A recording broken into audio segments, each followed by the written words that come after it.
Du coup, moi, je me présente, je suis Hilario, je suis étudiant en troisième année en sciences infirmières à l'IFSI d'Esquirol. J'ai grandi en Nouvelle-Calédonie. Là, ça fait 2 ans que je suis sur Lyon pour mes études. Ok, trop bien. Moi, je me présente, du coup, je m'appelle Camille, je suis originaire de Clermont-Ferrand. Et j'ai 25 ans, je suis en deuxième année à Esquirol aussi. Et du coup, ça fait 1 an et demi là que je suis sur Lyon et que j'ai commencé les écoles d'inf. Moi, c'est Omaima, je suis de Lyon. Enfin, j'ai fait toute ma scolarité sur Lyon. Je suis étudiante en troisième année sur l'IFSI du Vinatier et j'ai fait un bac ST2S avant de commencer les études d'inf.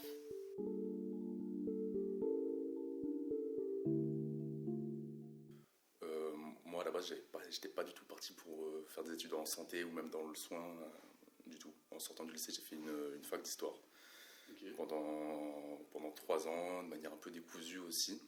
Et c'est que plus tard que l'idée de faire du soin, ça m'est venu. Je voulais travailler dans l'enseignement à la base, faire instituteur. Et du coup, j'aime bien travailler avec le contact avec de l'humain et travailler avec les personnes et du public, quoi, en fait. Et en fait, c'est plus en écoutant les gens autour de moi qui s'étaient lancés dans la licence, dans les études d'infirmier que ça m'est venu à l'esprit. Et quand même, j'avais pas envie de refaire des études juste pour faire des études. Du coup, avant de rentrer là-dedans, j'ai travaillé pendant un peu moins de 10 mois en EHPAD en faisant de fonction pour un peu confirmer et avoir une première approche du médico-social. Et aussi faire du chômage, du coup, pour pouvoir vivre sur Lyon, pas rester sur Clermont. Moi, j'ai toujours voulu faire des études qui se rapprochaient du domaine de la santé à l'époque où j'étais au lycée. J'étais un peu partagée entre les études d'infirmière et les études de médecine. Du coup, j'avais mis les deux sur Parcoursup et j'avais effectué un stage d'observation pour un peu confirmer mes choix sur le domaine en soi. Finalement, je pense que le choix s'est fait surtout via Parcoursup. Donc j'ai été acceptée en école d'inf et ça s'est fait comme ça. Ok, très bien. Moi, pour le coup, j'ai toujours su que je voulais être dans le soin. Je savais que je voulais être au contact de la personne très très rapidement. Mais l'idée m'était vite passée étant petit. Mon papa a eu des gros problèmes de santé. Et du coup, j'ai grandi dans un hôpital.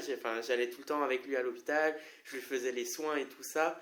Je pense que ça a fait naître cette fibre en moi. Et du coup, je m'étais dit, pourquoi pas les études d'infirmier. Je voulais surtout pas aller à l'université directement parce que ça me faisait peur. J'avais peur d'être lâché dans un système que je connaissais pas.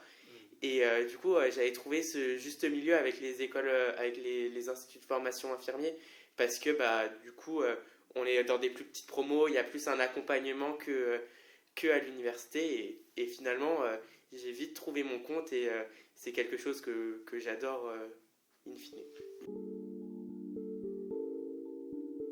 Du coup, les études d'inf, c'est sur 3 ans. C'est vraiment une formation en alternance avec une partie théorique du coup dans les instituts de formation et une partie technique en stage. C'est 2100 heures en IFSI et 2100 heures en stage, réparties sur les 3 ans. Du coup, en première année, c'est 15 semaines de stage et 25 semaines de cours. En deuxième année, c'est 20 semaines de cours, 20 semaines de stage.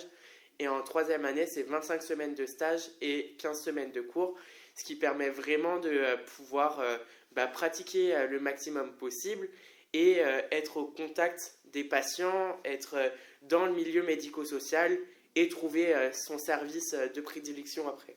Du coup, il y a différents modes de formation, les cours magistraux qui sont souvent en amphi, des travaux dirigés qui sont en plus petits groupes, des travaux pratiques qui sont encore en plus petits groupes, des travaux dirigés.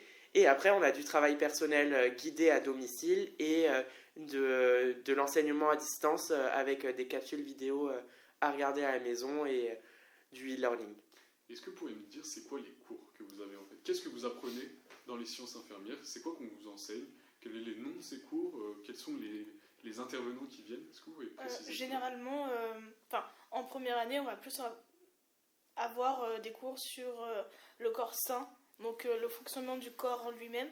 On va avoir beaucoup de cours sur tout ce qui est relationnel, tout ce qui est, par exemple, on va avoir des cours sur la psychopathologie. Donc la psychopathologie, c'est tout ce qui concerne les pathologies du soin psychiatrique. Ok. On va voir des sciences anthropologie et psychologie. On va vraiment voir la base de nos études, en partie parce que généralement on est des promos qui sont très hétérogènes, donc des personnes qui viennent de parcours totalement différents. On peut avoir l'AS qui reprend ses études, comme le mécanicien qui veut complètement changer d'orientation. Donc il faut qu'on ait déjà une base sur laquelle commencer pour que ces personnes-là ne soient pas perdues. Et est-ce que ça devient plus spécifique au fur et à mesure des années? Est-ce qu'il y a même des options que vous pouvez choisir ou je ne sais pas? Il n'y a pas d'option, mais au fur et à mesure des années, on va plus... Il y a l'UE optionnel. Il y a l'UE optionnel. Il y a Moi, je l'ai l'UE. pas Mais c'est découvert. pas une option qu'on prend nous de nous-mêmes. Si. Et nous, Ouais, on ça choisit dépend- pas ouais, de faire ça l'UE Ça optionnel dépend ou des pas. essais. Ouais. Je connais pas encore si tu veux optionnel, je crois. Tu vas la connaître. Mais vas-y, tu. Du coup, au fur et à mesure des années, on va voir un peu plus les pathologies qu'on peut rencontrer en service, etc. Par exemple, on va voir l'UE processus obstructif, donc qui va traiter de tout ce qui est AVC, de tout ce qui est Infarctus, infarctus. tout ce qui est bouché dans le corps humain Voilà. et que ça a un impact sur la santé. En troisième année, on va voir tout ce qui concerne la cancéro. Donc c'est vraiment sur les 2 ans qu'on va voir vraiment tout ce qui est patho, tout ce qui est pharmaco. La pharmaco, par contre, on la voit sur vraiment les 3 ans. Ok. Au niveau des intervenants, on peut avoir aussi bien nos formateurs que des intervenants extérieurs. Donc on peut avoir des médecins du SAMU, on peut avoir des IBOD, des IAD, en tout cas des personnes qui sont expertes dans leur domaine et qui peuvent nous donner des cours qui sont assez complets sur les thématiques choisies. Moi, sur la partie cours théorique, c'est pas ce qui m'a accroché le plus, justement. Genre, c'est vraiment. Ok. Ce que j'ai vraiment aimé, en fait, c'est le fait d'avoir des stages. Et j'ai commencé vraiment à bien plus apprécier les cours et à m'y intéresser, et à être pris dedans, plus après avoir fait quelques semaines de stage. Justement, là, je suis en 2e année. Ok. Je sors de 10 semaines de stage. Après, il y avait les 15 semaines de stage de la première année que j'ai derrière moi. Et là, c'est là où les cours ont vraiment commencé à m'intéresser beaucoup plus que sur la première année. Et en termes de cours, moi, ce qui m'intéresse vraiment maintenant, la pharmacologie, je la trouve vachement intéressante parce que j'ai pu voir les médicaments sur le terrain. Ok. Et que maintenant, je les retrouve et ça m'intéresse plus d'aller sur du détail. Alors qu'avant, c'était vraiment très, très abstrait pour moi. Ça me touchait pas trop. Et ouais. En fait, moi, vraiment, ce qui m'a plu dans cette formation, c'est aussi le fait qu'il y ait cette alternance entre les stages et le théorique. Et maintenant, le théorique m'intéresse beaucoup plus. Justement, on parlait des processus obstructifs et tout ça. Moi, je suis en plein dedans là et ça m'intéresse beaucoup plus maintenant. Tous ces cours, en fait, sur du pratico-pratique, en fait, sur quoi faire à quel moment, sur les médicaments, les effets indésirables et tout ça, qui m'intéresse beaucoup plus. Pour le coup, je rejoins totalement Camille. La première année de sciences infirmières, c'est vraiment très abstrait parce que on voit plein de choses, on voit plein de concepts et on a du mal à faire le lien entre ce qu'on apprend et ce qu'on a sur le terrain réellement. Et plus on évolue et plus on arrive à faire les liens, à comprendre pourquoi ça se passe comme ça dans le corps, pourquoi on donne tel médicament, pourquoi on fait telle biologie, etc. Et c'est vraiment trop chouette. Et on voit l'évolution sur les 3 ans. Et moi, je pense que ce qui me plaît le plus en théorique, c'est les soins d'urgence. Vu que c'est mon projet pro, c'est de faire de la réanimation après et du coup d'avoir pas mal d'urgences. Et je pense que c'est ça qui me chauffe de fou. Disons que je pars à peu près sur le même avis que mes collègues, mais j'ajouterais que j'ai beaucoup aimé et que j'aime beaucoup aussi les cours qu'on peut avoir avec les différents intervenants, parce que souvent c'est des moments avec qui on peut discuter avec eux et avec qui on peut échanger.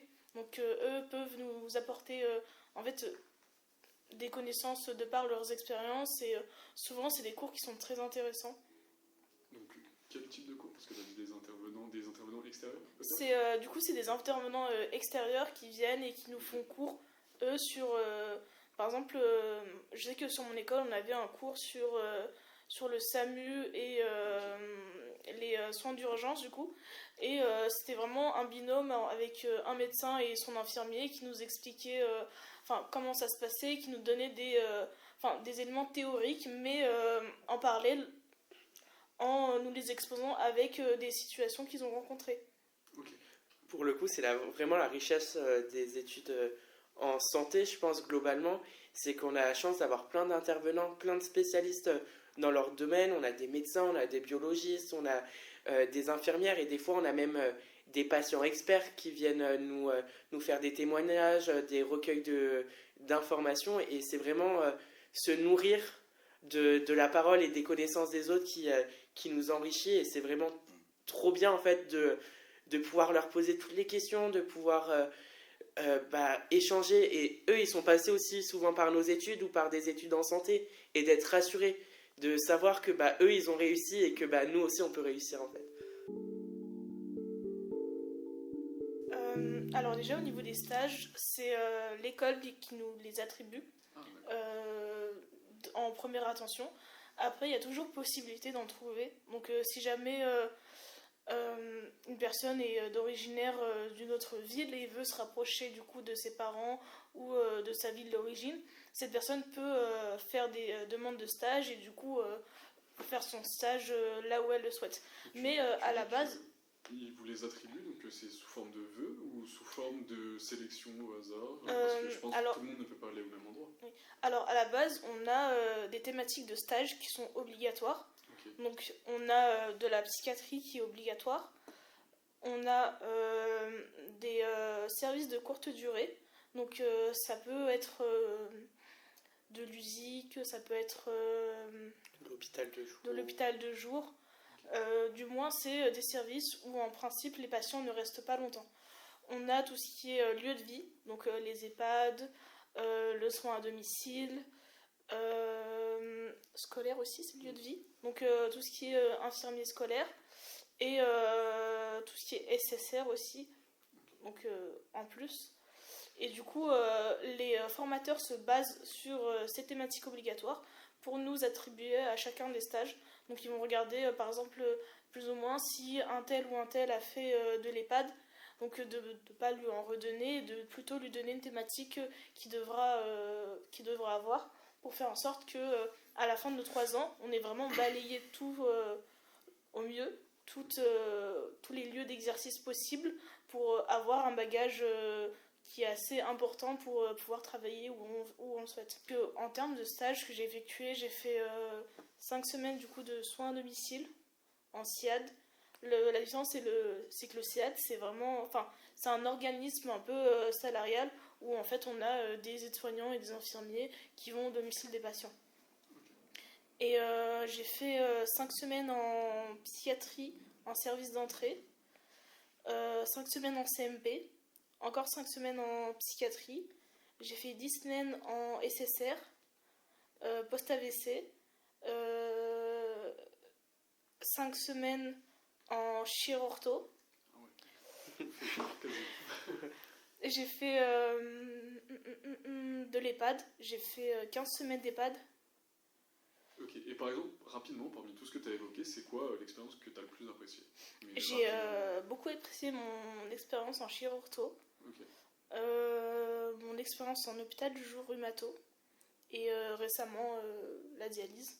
Enfin, du moins les soins de courte durée, ça a vraiment été le type de lieu qui m'a... dans lesquels j'ai été le plus à l'aise.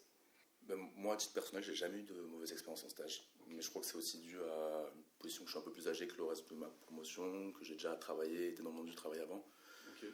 Et que je suis un garçon et que c'est des promotions qui sont très féminines et ça joue quand même dans le rapport dans les équipes. Mais en discutant avec les collègues, en discutant avec les nouvelles infirmières qu'on rencontre sur tous les terrains de stage quand même, tout ça, c'est vrai que la période de stage, ça peut être quand même un moment qui peut être très difficile à vivre pour certaines personnes qui découvrent en fait, qui sortent du lycée, qui découvrent le monde du travail et le travail d'équipe.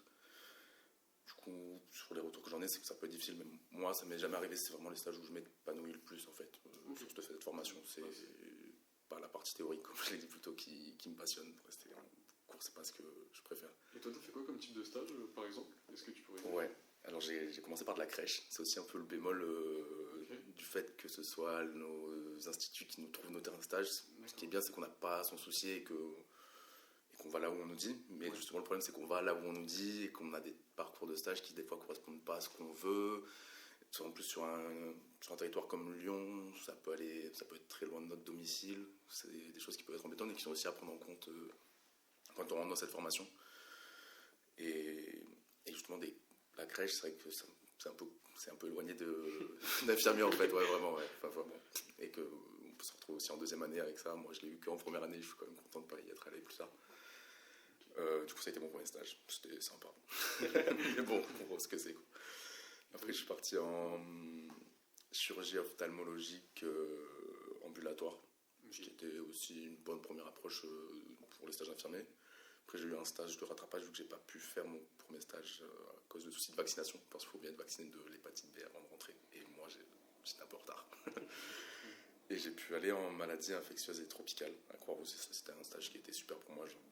C'est là où j'ai beaucoup, beaucoup appris et ça m'a vraiment motivé aussi dans cette formation qui, des fois, peut être un peu... Et là, vous avez évoqué plein de stages. Moi, je suis un petit peu curieux. C'est quoi la durée moyenne de ces stages? Tu as évoqué le nombre d'heures à faire, mais apparemment, il y a plein de stages au cours de l'année. Du coup, c'est quoi la durée moyenne d'un stage? Du coup, un stage à Lyon, il varie entre 5 semaines d'affilée et 10. Des fois, ça peut être sécable, ça peut être un peu modifiable, mais globalement, c'est ça la durée de stage par période. Et le dernier stage, en règle générale, c'est notre stage qu'on appelle pré-pro, celui où on va en stage dans le service où on voudrait exercer.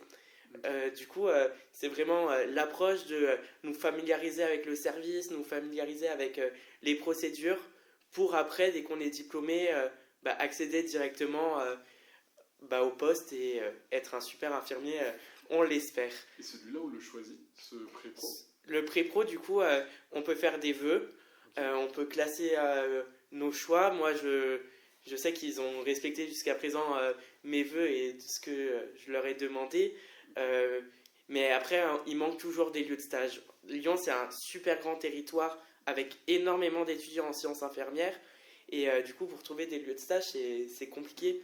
Et c'est pour ça qu'aussi, on a l'occasion de les chercher, si on veut, dans d'autres régions ou sur tout le territoire, en fait.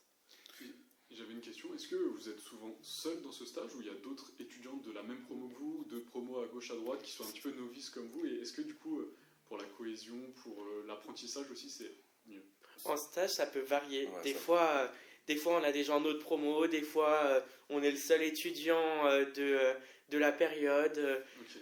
Vraiment, on peut voir de tout. Il y a des services qui accueillent énormément de stagiaires. Moi, je sais que sur mon stage en Réa, on était 6 étudiants en même temps. Du coup, c'est tout un management aussi des étudiants qui est en stage à quel moment, qui fait des nuits, qui fait du jour, etc. Mais la force qu'on a, je pense, en tant qu'étudiant infirmier, c'est que en soi, on est tous une grande famille et s'il faut qu'on s'aide entre nous, même si on ne se connaît pas de base, on va s'aider. Et c'est d'ailleurs une de nos compétences, c'est la formation de nos pairs. Du coup, si on peut montrer à nos collègues comment faire un pansement, c'est super, ça nous apprend à nous à tutorer, ça apprend le geste à l'étudiant et ça nous valide des compétences. Et donc, c'est pas mal d'être plusieurs étudiants dans la mesure où il y a assez infirmiers pour nous encadrer. Et toi, Hilario, tu l'as pas encore évoqué, comment tu as vécu tes stages différents? Est-ce que tu aurais une petite synthèse à faire sur tout ce que tu as fait?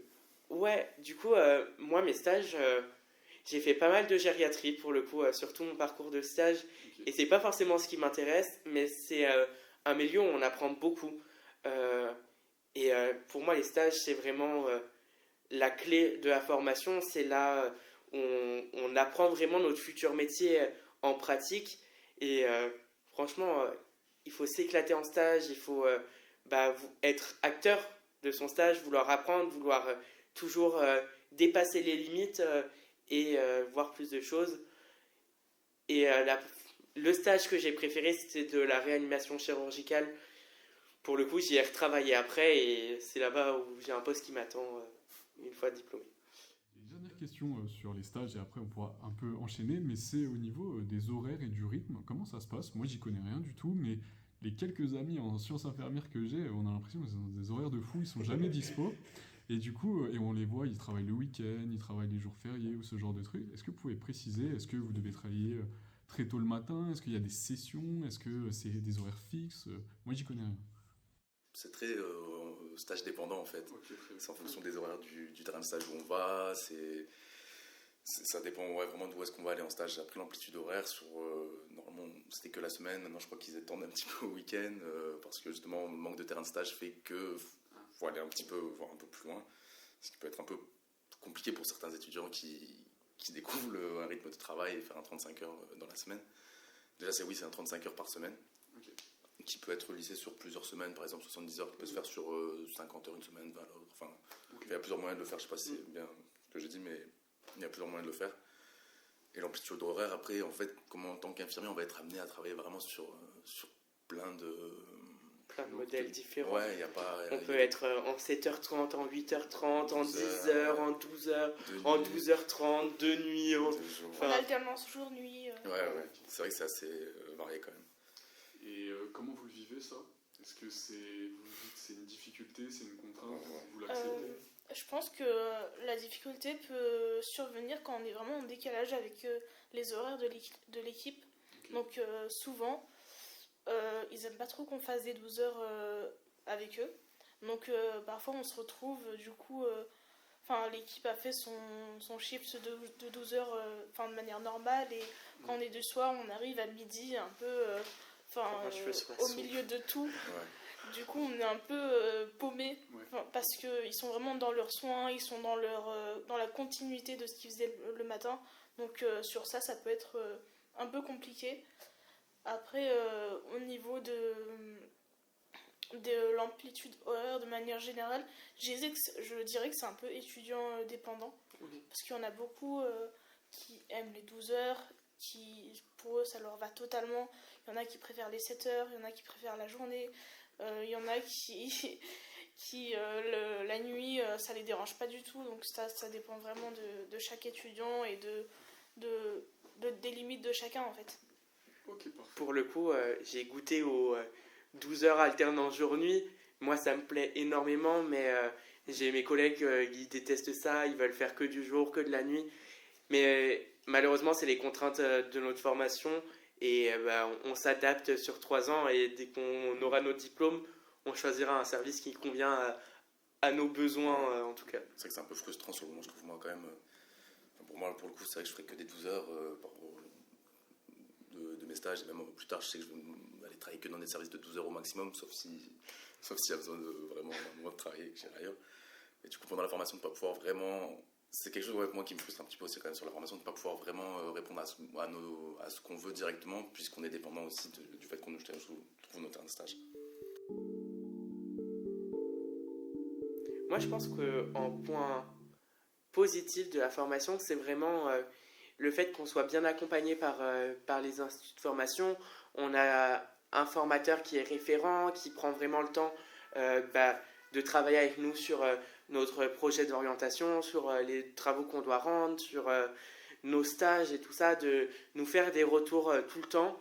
Et ça, je pense que c'est un très gros point fort des études en sciences infirmières, c'est d'être accompagné comme on l'est dans notre formation.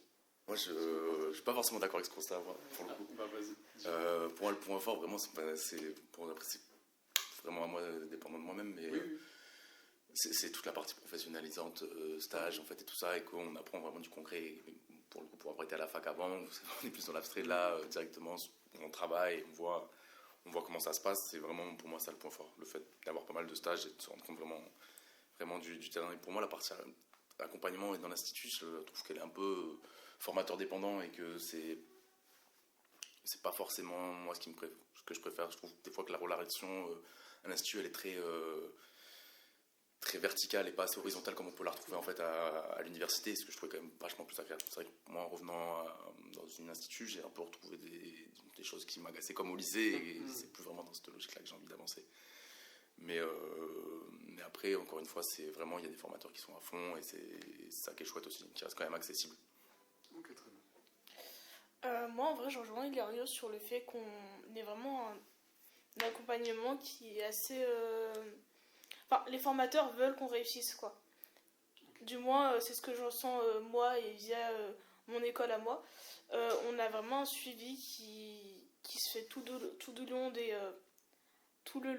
3 ans. Et par exemple, je sais que nous, à chaque retour de stage, on a un temps où on discute de ce qu'on a pu vivre pendant ce stage avec des psychologues. Donc ça permet un peu de parler et de ne pas garder les choses pour nous. On a des conseillers pédagogiques du coup, qui suivent 7 étudiants, comme le dit Hilario. Donc vraiment sur les 3 ans, et c'est vraiment la personne avec qui on peut parler en cas de souci. C'est vraiment au niveau de l'accompagnement, je dirais, vraiment le point fort de l'Institut, des soins des études. Vous l'avez pas trop évoqué, mais vos points faibles, rapidement. C'était quoi votre difficulté durant votre formation? C'est le retour en cours, vraiment. C'est le retour en cours, c'est ça qui a été compliqué en fait. Moi j'aime bien le travail, j'aime bien tout ça, et les études c'est la contrainte pour pouvoir accéder à ce travail en fait, au final un petit peu pour moi. Et justement avec les avantages d'avoir quand même cette partie très professionnelle tout le temps, mais 3 ans ça reste court quand même, c'est ça qui est bien, et que mais ouais, le retour dans les études, c'est vrai que c'est quelque chose qui, une fois qu'on a goûté au travail, c'est plus compliqué. Pour le coup, je pense qu'en point faible, on peut évoquer les situations particulières qu'on a en stage, les équipes qui ne sont pas forcément bienveillantes dans le tutorat, ou des fois même maltraitantes avec les étudiants, ça arrive. Comme je disais, on est bien accompagné, du coup ça contrebalance encore, mais ça reste parfois très traumatisant pour les étudiants, ou pénalisant pour la poursuite de leurs études. Je dirais qu'un point faible, c'est aussi notre intégration universitaire. En gros, aujourd'hui, on est étudiant à l'université, on a le droit d'avoir accès à tous les dispositifs universitaires, mais étant donné qu'on n'est pas dans les facs, qu'on n'est pas forcément encadré par des enseignants-chercheurs de l'université, on a très peu la connaissance de tout ce qu'on a à disposition, et pas forcément accès tout le temps, et du coup ça pénalise un peu les étudiants. Typiquement l'accès aux bibliothèques universitaires, des fois il faut faire 45 minutes de trajet pour avoir accès à une BU, l'accès au restaurant universitaire également, et ça peut pénaliser ou freiner certains étudiants qui sont dans la précarité, ou qui n'ont pas accès à l'informatique, ou à la santé. C'était les conditions de stage qui sont pas forcément bonnes. Donc on peut avoir des stages où on a accès au nécessaire pour pouvoir, pouvoir étudier et passer un stage optimal. Autant on a des fois où, par exemple, vraiment ça peut être des petites choses, mais juste le fait par exemple, de pas avoir de carte, et du coup de devoir attendre devant le service pour qu'on nous ouvre, c'est vraiment des petites choses, mais qui un peu qui pèsent, et qui font que on n'a pas un stage qui se qui se déroule bien, ou de manière fluide, quoi. Voilà. Ok, du coup, sur nos modalités d'examen, on passe des partiels qui peuvent avoir différentes formes. Ça peut être des partiels pratiques où on apprend à préparer un antibiotique, et du coup notre évaluation c'est préparer un antibiotique, poser une transfusion, appareiller une chambre implantable. Ça peut être aussi pas mal du jeu de rôle sur les soins relationnels. Du coup, comment appréhender une situation, on l'apprend et après on le restitue. Par exemple, je sais pas, Madame X, elle vient de perdre son conjoint. Comment vous l'accompagnez dans les étapes du deuil. Ça peut être des évaluations aussi en groupe, du coup, à ce moment-là. Et après, on a des partiels plutôt écrits, avec des questions à réponse courte, des QCM, des calculs de dose, parfois des rédactions, du développement d'idées. Du coup, ça, c'est vraiment la grosse partie sur l'enseignement théorique. Après, sur les stages, on a un bilan à établir à chaque fin de stage, et il faut qu'il y ait un certain pourcentage du bilan qui soit validé pour valider l'entièreté du stage. Il faut avoir plus de 10 au partiel pour le valider, et Toutes Et les dans- matières aussi. et dans toutes les matières. Il n'y a pas Ouais. trop de compensation encore pour l'instant. Entre les matières et les autres, il n'y en a que certaines qui se compensent. Du coup, il ne faut pas faire l'impasse sur certaines choses et tout ça. Il faut vraiment pouvoir être un peu compétent sur tout, quoi. Et on a un travail de fin d'études aussi, qui est un gros travail écrit avec une soutenance par derrière, qui valide aussi notre diplôme. Moi, du coup, pour réviser, pour travailler, franchement, je suis pas le bon exemple, je pense. Je suis un peu du mode à la veille du partiel, passer 5 heures à la BU et à vraiment apprendre et juste recracher mon cours après à l'examen. Dès que ça se passe bien, tant mieux. Pour l'instant, ça se passe bien. Mais sinon, il y a les tutorats aussi qui aident beaucoup. En général, on a des associations étudiantes dans les EFSI qui proposent du soutien pédagogique avec des fiches. Moi, je sais que dans mon IFSI, ils ont fait des capsules vidéo pour retravailler les cours. Et du coup, je m'appuie aussi pas mal de ça pour réviser. Moi, au niveau de la méthodologie de travail, j'ai voulu casser avec un peu ce que j'avais fait jusque-là, c'est-à-dire à peu près pareil qu'il arrive. Réviser de la veille pour le lendemain, du coup, l'année dernière, j'essayais de me motiver, j'allais passer beaucoup de temps à la BU, mais c'est vrai que la concentration n'est pas tout le temps là, quoi. Et en fait, ouais, j'ai pas une méga méthodologie de travail. J'essaie pas mal de reprendre, justement, il y a le tutorat qui aide vraiment bien parce qu'ils font des fiches qui sont pas mal, et aussi, c'est vrai que je pense aussi aux autres, mais on a une promo qui est très hétérogène, on a des personnes ça fait longtemps qu'ils sont pas allées dans les études, et le tutorat les aide aussi quand même pas mal. Je suis aussi allé quelques fois où ça m'a servi quand même, et leurs fiches synthétiques sont quand même vraiment bien. Après, nous, c'est propre à notre IFSI, mais ce qui est un truc qui est positif, c'est qu'ils nous donnent quand même pas mal de support, diaporama et tout ça, pour pouvoir retravailler le contenu directement. Et c'est ça qui m'aide aussi, vraiment. Okay. Mais ouais. Je pense que je vais pas changer des deux autres. J'avoue que je travaille beaucoup sous pression. C'est joliment dit. C'est joliment dit. Mais franchement, le travail sous pression à l'IFSI, ça fonctionne pas mal. Hein. Le service aussi, au final, ouais. On n'a pas le temps pour réviser dès qu'on est en stage, donc on révise au dernier moment, on prend au dernier moment nos travaux. Après, je vais un peu redire ce qu'ils ont dit, c'est un peu beaucoup avec les tutorats, beaucoup dans la promo aussi. J'avoue que dans ma promo, dans mon IFSI, il y a beaucoup ce truc de dès qu'une personne a une bonne fiche, il va le mettre sur le groupe de promo ou des choses comme ça. En stage aussi, je trouve qu'on apprend beaucoup au niveau théorique en stage. Oui. Il y a le terrain des patients. Allez-y. Justement, le gros truc, c'est qu'on n'est pas sur un campus, quoi, en fait. Ouais. On est Dans des comme tu Dans disais des tout à l'heure, hôpitaux. dans des hôpitaux pour certains. Enfin, moi, dans on un est- hôpital on est psychiatrique. détachés, Vraiment, détachés, ouais. c'est des instituts. On a des instituts propres pour Ouais, nous, ouais. chaque établissement de formation. Il y a vraiment... des fois, on est plus ou moins loin d'un restaurant universitaire, Ouais, plus ouais. ou moins loin d'une cafette qui est conventionnée pour avoir des repas pas trop chers, des infrastructures sportives. c'est Moi, pas j'ai trop vu qu'un ça. seul IFSI à Lyon en avoir, Ah ouais. et encore, c'est dans le parc de l'hôpital. Oui. C'est pas vraiment à disposition de tous les étudiants, mais en général, on a quand même une cafétéria, un endroit Ouais, pour un endroit pour manger manger, quoi. avec des micro-ondes, une salle de pause des fois, Des fois. des petits canapés, mais c'est rare. C'est nouveau. Et on a des associations aussi qui ont des locaux et qui essayent de mettre un peu de vie dans le campus avec des activités. Pour le coup, moi, dès que je suis arrivé à l'IFSI, du coup, je connaissais personne, je connaissais pas Lyon. Franchement, mis à part faire cours chez moi, mes journées rimaient à rien.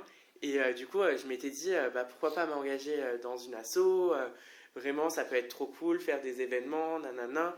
Et je me suis engagé dans le BDE de mon IFSI pendant 1 an. Et en vrai, trop cool. J'ai découvert plein de personnes, j'ai découvert plein de choses à Lyon. J'ai découvert le réseau associatif globalement.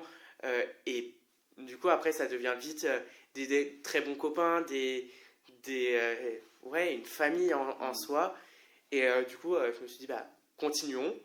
Et j'ai continué à la FESIL. Là, je suis président de l'asso et ça apprend énormément de choses, l'associatif. Ça apprend à gérer son temps. Ça fait aussi pas mal de contacts pour le coup parce que on a la chance de particulièrement discuter avec des formateurs, avec des directeurs, directrices d'instituts, avec l'université et des députés même, des ministres.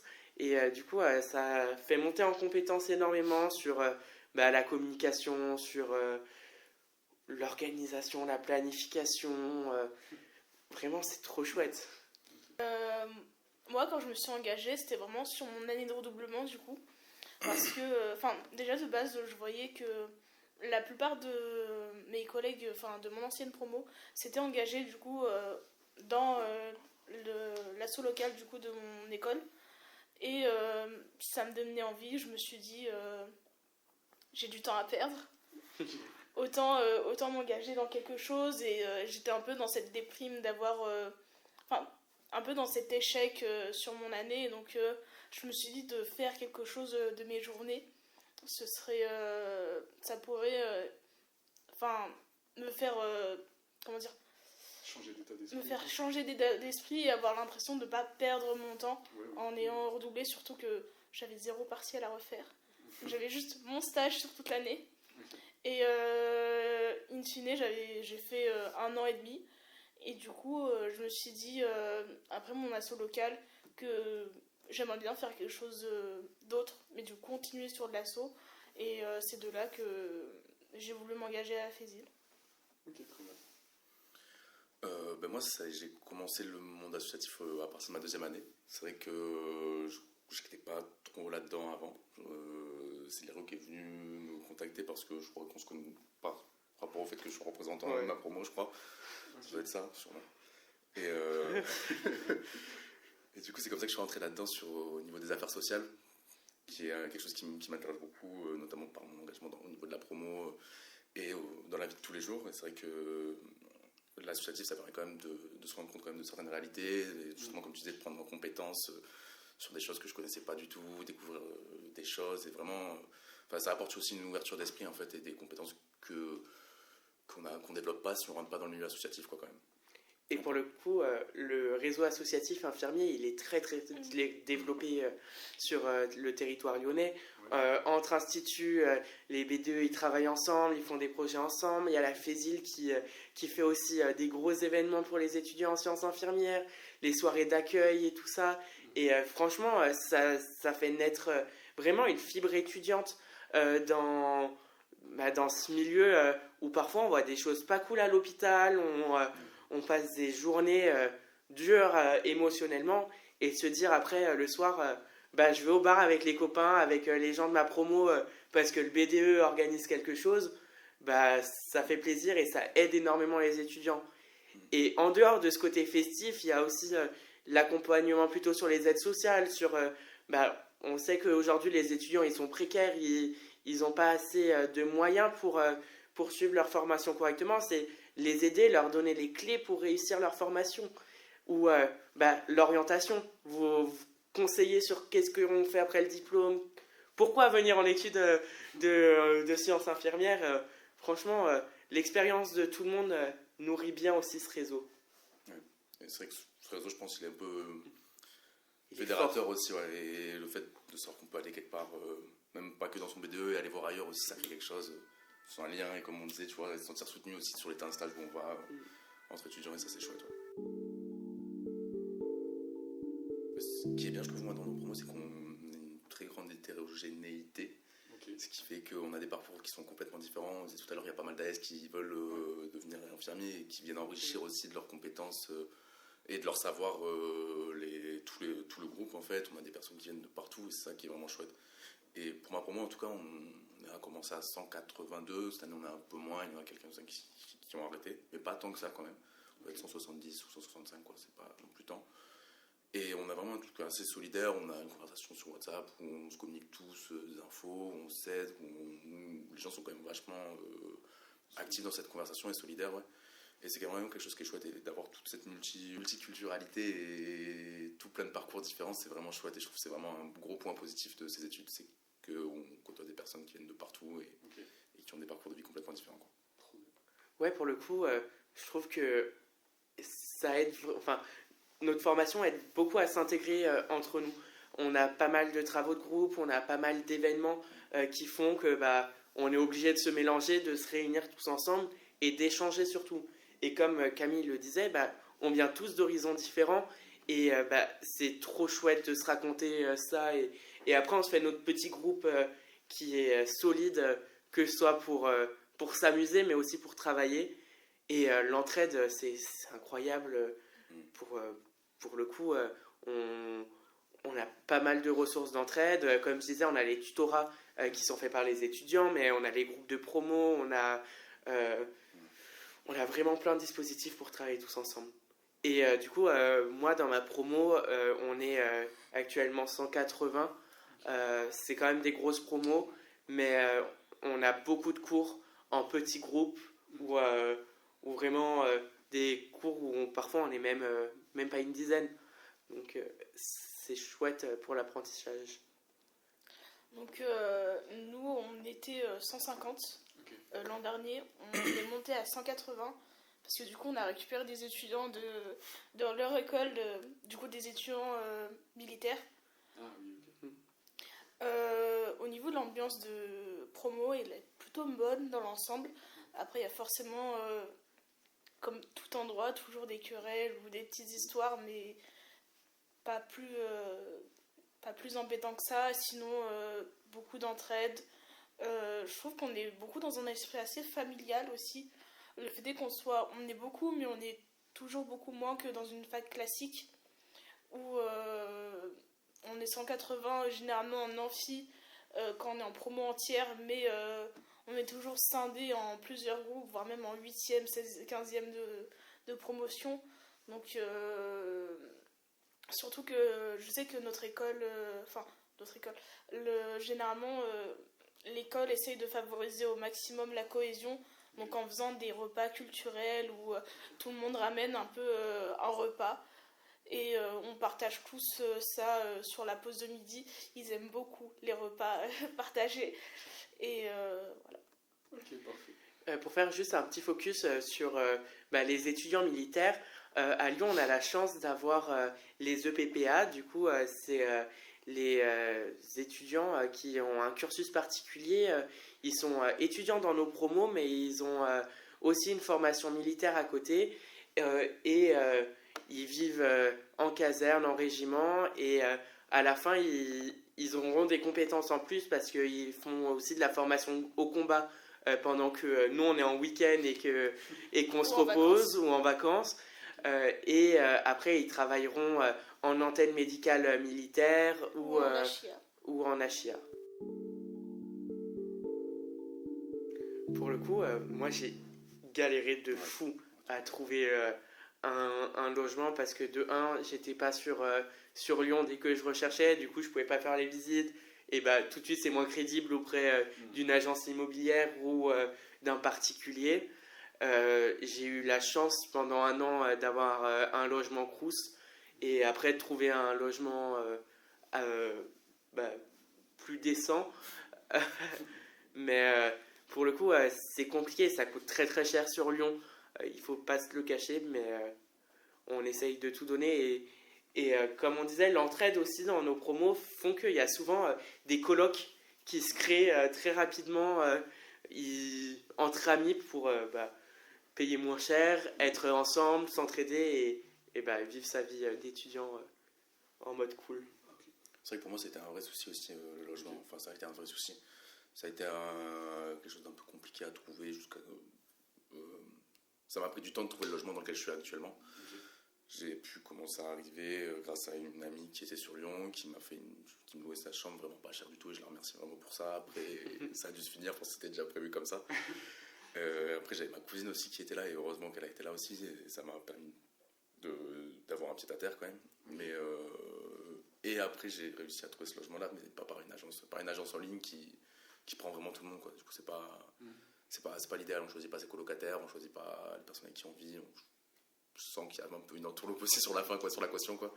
Mais ça m'a quand même bien dépanné. Et au final, je suis très bien là où je suis, mais c'est vrai que je crois que c'est un sujet un peu particulier à Lyon où c'est un petit peu galère, quoi, le logement. Moi, ce serait de se renseigner avant et d'être sûr de vouloir, enfin, de faire cette formation parce que on voit des choses compliquées et il faut avoir les épaules pour. C'est un très bon conseil, je trouve. Tu peux le partager si tu veux. Moi, je dirais de jamais perdre confiance en soi, Ouais. de toujours persévérer. Enfin, on peut avoir des moments où c'est un peu plus compliqué, des moments où on a des coups de mou, d'avoir un rattrapage par-ci, un rattrapage par-là, de devoir refaire un stage. Je pense que je suis la mieux passée pour ça. Mais ça veut absolument rien dire sur sa propre personne, en fait, sur ce qu'on peut être en tant qu'infirmier plus tard. Parce que c'est pas parce qu'on a eu un rattrapage qu'on sera un mauvais infirmier. Une fois qu'on a le diplôme, personne ne va vous poser la question en combien d'années vous avez fait vous l'avez eu. Donc juste prendre confiance en soi et de faire le maximum qu'on puisse faire. Moi, je suis assez d'accord sur le fait de prendre confiance en soi. Et de se rappeler quand même que c'est un métier, c'est pas forcément une vocation comme des fois on essaie souvent de nous le faire croire. Ça reste un métier qu'on fait avec professionnalisme, beaucoup d'intérêt et de la rigueur aussi qui demande tout ça. Mais que c'est pas non plus votre vie, c'est un métier qui est vraiment chouette, mais qu'il faut savoir prendre du recul aussi par rapport à ça. C'est ça qui est important. C'est des études qui sont professionnalisantes. Je dirais complexe. Et enrichissante.